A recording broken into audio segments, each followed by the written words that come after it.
My name is Ebony, and this is my story.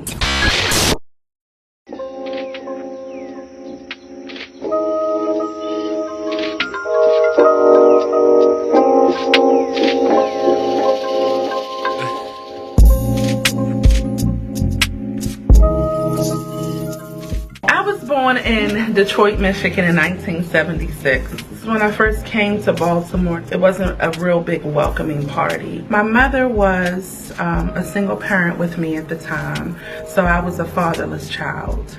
So I didn't feel a lot of love when I first came from Detroit. What I felt was a lot of rejection. I was carrying a lot of resentment.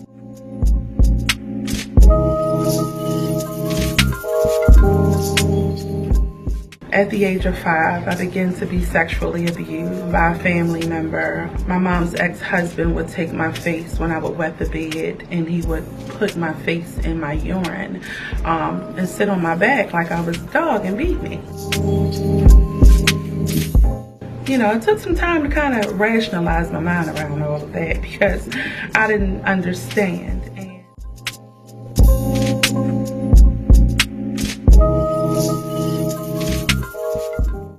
As a child, I started to act out because I didn't know where to put all of this. Like, where do you put it? You know, you're being sexually abused, you're being physically abused, you're being emotionally abused. You know, it all kind of weighed together. As a result of me acting out, I started having problems in school. So at that time, the system really wasn't about trying to figure out your kid and trying to figure out what it is that, we need to do to help her. They were more keen on throw her on Ritalin, throw her on in an alternative school.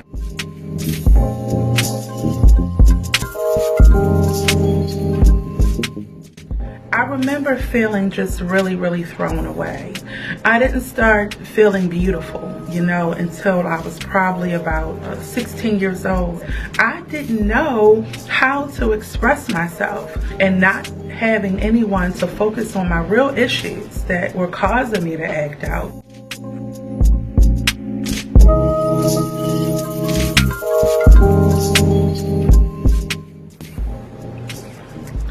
There was one lady. You want to pause it?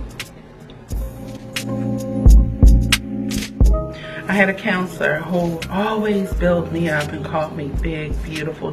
She always said how beautiful I was. And it was like she was programming me to believe it because I couldn't see it. I didn't see beauty. I looked at television and I saw skinny, light-skinned white women, and that's what my image in my mind was of beauty. Being called ugly and black and all the time, and just not having a real perspective of what beauty was, mentally and emotionally torn down. I really want to thank this woman for just always, Miss Harriet Williams, always just speaking life into me.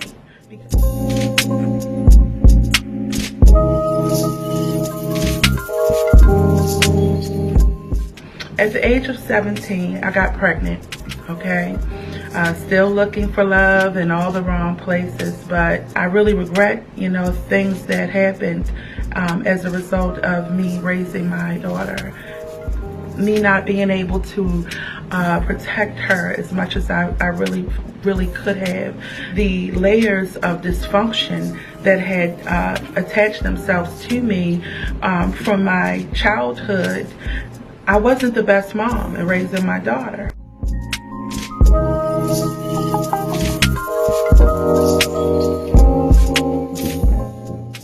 So I started the Big Bold and the Beautiful because I am big, I'm bold, and I'm beautiful. Even what I felt I wasn't, I now know that that was a greater purpose and a greater good for me to come to where I am today. So I wanted to start a platform for little girls, for our youth, building them up in their spirits, in their characteristics, in their integrity. I came to a realization that there needs to be more people like me that are doing their 1% when it comes to these girls.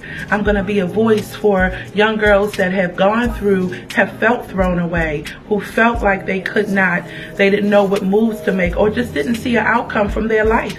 I'm living proof. I am living proof that you can go through something, you can get through it.